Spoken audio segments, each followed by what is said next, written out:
Ultimate, an exciting sport growing in popularity and professionalism, is built on a strong, spirited community. It's gotten more press in the United States and started to expand its reach globally. In 2015, the International Olympic Committee recognized the World Flying Disc Federation and its member organizations as a possible sport to be added to the Olympic Games. Some thought it would come as early as 2020 for the Games in Tokyo. However, Ultimate failed to make the shortlist of 8 potential sports.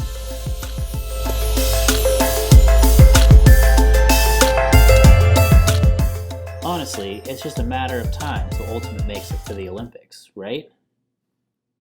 Well, it might not be that easy. The Olympics currently has 26 sports that will be played in Brazil. Very well known and popular sports such as basketball, track and field, and soccer will get most of the global viewership. Other sports such as the modern pentathlon will get less coverage. Even though the pentathlon looks awesome, sword fighting, gun shooting, and horse riding, is this an action movie or a sport? Anyway, the IOC recently ruled to make their guidelines more flexible and let there be more turnover of sports. They also allowed the host nations to help decide on which sports are played at their games. Recently, BMX was started in 2008, while baseball and softball were dropped. In 2016, they added golf and rugby sevens. So how does the IOC make these decisions?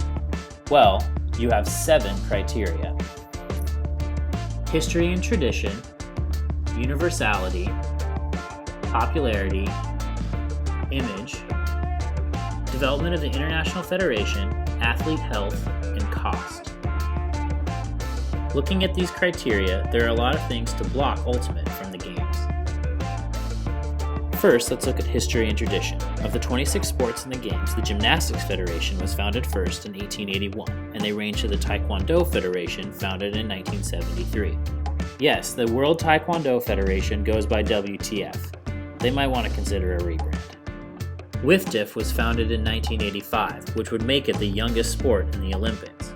However, when you look at it compared to the short list of sports being considered for 2020, Ultimate falls somewhere in the middle of the pack. Universality. How many people play the sport and how widespread is its global reach? This is a graph of all the Olympic sports and how many member nations each federation has. WIFDF would rank last with its 62 member organizations. Even the action movie sport Modern Pentathlon has 104 member nations. Okay, so popularity.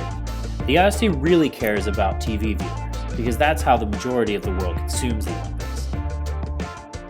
This shows how many countries the World Championship of each Olympic sport was broadcast to. Even the least popular sports were shown in over 20 countries.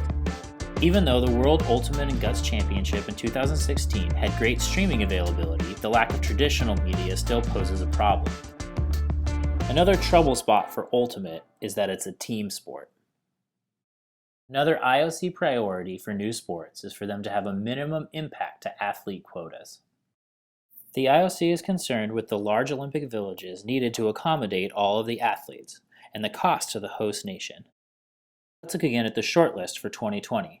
Roller speed racing, climbing, wushu, wakeboarding, karate, and squash, all individual sports. The exception is baseball and softball, but remember, the host nation gets a say now, and Japan loves baseball. Although I think it's going to be very difficult for Ultimate to make it into the Olympics, it does have some things going for it.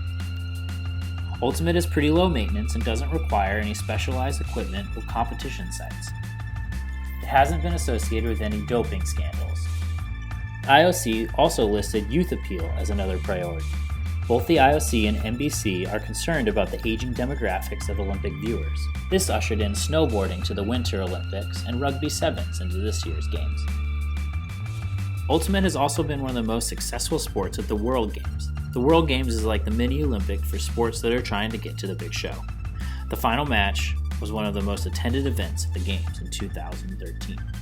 WIFDF is also promoting Ultimate as a mixed gender sport where men and women play together. This helps limit the number of athletes as well as promote another IOC priority in gender equity. Popular programs such as the All-Star Ultimate Tour and the Girls Ultimate Movement have shown the Ultimate community's support of women's athletics. This has also seen steady growth from countries participating at world events and joining the organization as members. Furthermore, the United States, France, Italy, and Germany are on the shortlist for host countries in 2024. All these countries have strong Ultimate communities.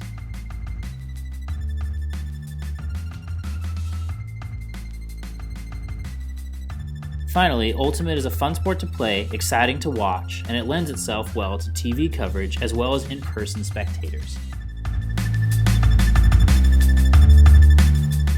Also, apparently, the IOC plays a pickup Ultimate game at lunch. Can't hurt.